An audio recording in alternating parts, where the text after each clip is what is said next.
बात एक middle class family की है। उस परिवार में रोहन नाम का एक लड़का था। उसके पिता सरकारी कर्मचारी थे एवं मां गृहिणी है। रोहन एक पढ़ा लिखा होनहार लड़का है जो एक कंपनी कानपुर में जॉब करता है और उसका परिवार पटना में रहता है। उसका परिवार वर्तमान में ही पटना में शिफ्ट हुआ था। रोहन सिगरेट का बहुत शौकीन था। वो अपने रूम के छत पर जाकर सुबह सुबह रोज सिगरेट पीता था। एक दिन अचानक सामने वाले बिल्डिंग में एक सुंदर और हॉट एक लड़की देखी जो अपने बालकोनी में टहल रही थी। प्रतिदिन रोहन अपने छत पर जाता और उस लड़की से नैन मटका करता। यही सब करते करते रोहन को उस लड़की से प्यार हो जाता है और दोनों में बातचीत होना शुरू हो जाता है।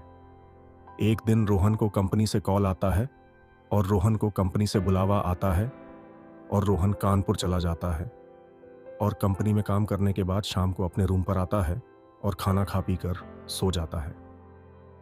अगले सुबह जब वह सोकर उठता है तो वह अपने कानपुर के कमरा में न होकर वह अपने पटना वाले कमरा में होता है। वह ये सब देखकर सोच में पड़ जाता है। कुछ देर सोचने के बाद वह कमरे के नीचे जाता है। रोहन को देखकर उसके माता पिता भी सोच में पड़ जाते हैं और रोहन से पूछते हैं, तुम तो पटना गए थे, फिर यहाँ कैसे? रोहन ये सब बात अपने माता पिता को बताता है, लेकिन उनके माता पिता उसके बात का विश्वास नहीं करते हैं। रोहन फिर से ट्रेन पकड़ता है और कानपुर जाता है। वह काम करके रूम पर आता है और सो जाता है, लेकिन फिर सुबह उठता है तो वह अपने आप को पटना वाले ही कमरा में पाता है। ये घटना रोज इसके साथ घटने लगी। ये सब देखकर रोहन और उसके माता पिता भी परेशान हो गए। एक दिन रोहन ये सब घटना अपने दोस्त को बताया। दोस्त ने उसको एक बाबा के पास ले गया। बाबा ने कुछ तंत्र विद्या करके रोहन के गले में एक ताबीज बांध देते हैं और इस घटना को दोबारा न होने का आश्वासन देते हैं। फिर से रोहन कंपनी जाता है और काम करके वापस रूम पर आकर सो जाता है, लेकिन सुबह होने पर फिर से वह अपने पटना वाले रूम में पाता है।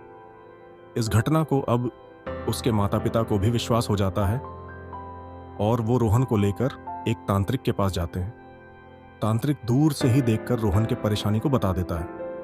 तांत्रिक बोलता है, जिस लड़की से तुम प्रेम करते हो पहले पता करके आओ कि उस बिल्डिंग में कोई रहता है भी या नहीं। रोहन अपने दोस्त के साथ पता लगाने चला जाता है।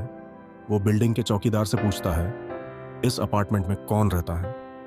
चौकीदार का जवाब आता है, बेटा ये बिल्डिंग कई वर्षों से बंद पड़ा है, उसमें कोई नहीं रहता है।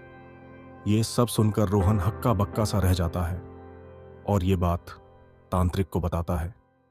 तांत्रिक एक दिन तय करता उस बिल्डिंग में पूजा पाठ करने के लिए और वो लोग पूजा की तैयारी करके वहां पर जाते हैं। तांत्रिक रोहन को बोला, तुम उस कमरे में जाओ और वहां की मिट्टी लेकर आओ। रोहन जाता है और कमरे की दरवाजा खोलता है। जैसे ही दरवाजा खुलता है एक भयानक चेहरा रोहन को दिखता है। रोहन तुरंत वहां से दरवाजा बंद करके भागता। ये सब तांत्रिक देखता है। ये सब देखकर तांत्रिक अपने जूनियर को भेजता है। उस जूनियर तांत्रिक को दरवाजा खोलते ही भयानक आत्मा ने दीवार में टकराकर उसको जान से मार देती है। अब बारी आती है मेन तांत्रिक की। जब वह रूम में प्रवेश करता है एक भयानक दानवना चेहरा दिखाई देता है। वो तांत्रिक अपने कुंडल से जल छिड़कते हुए आत्मा को वश में करने की कोशिश करता है।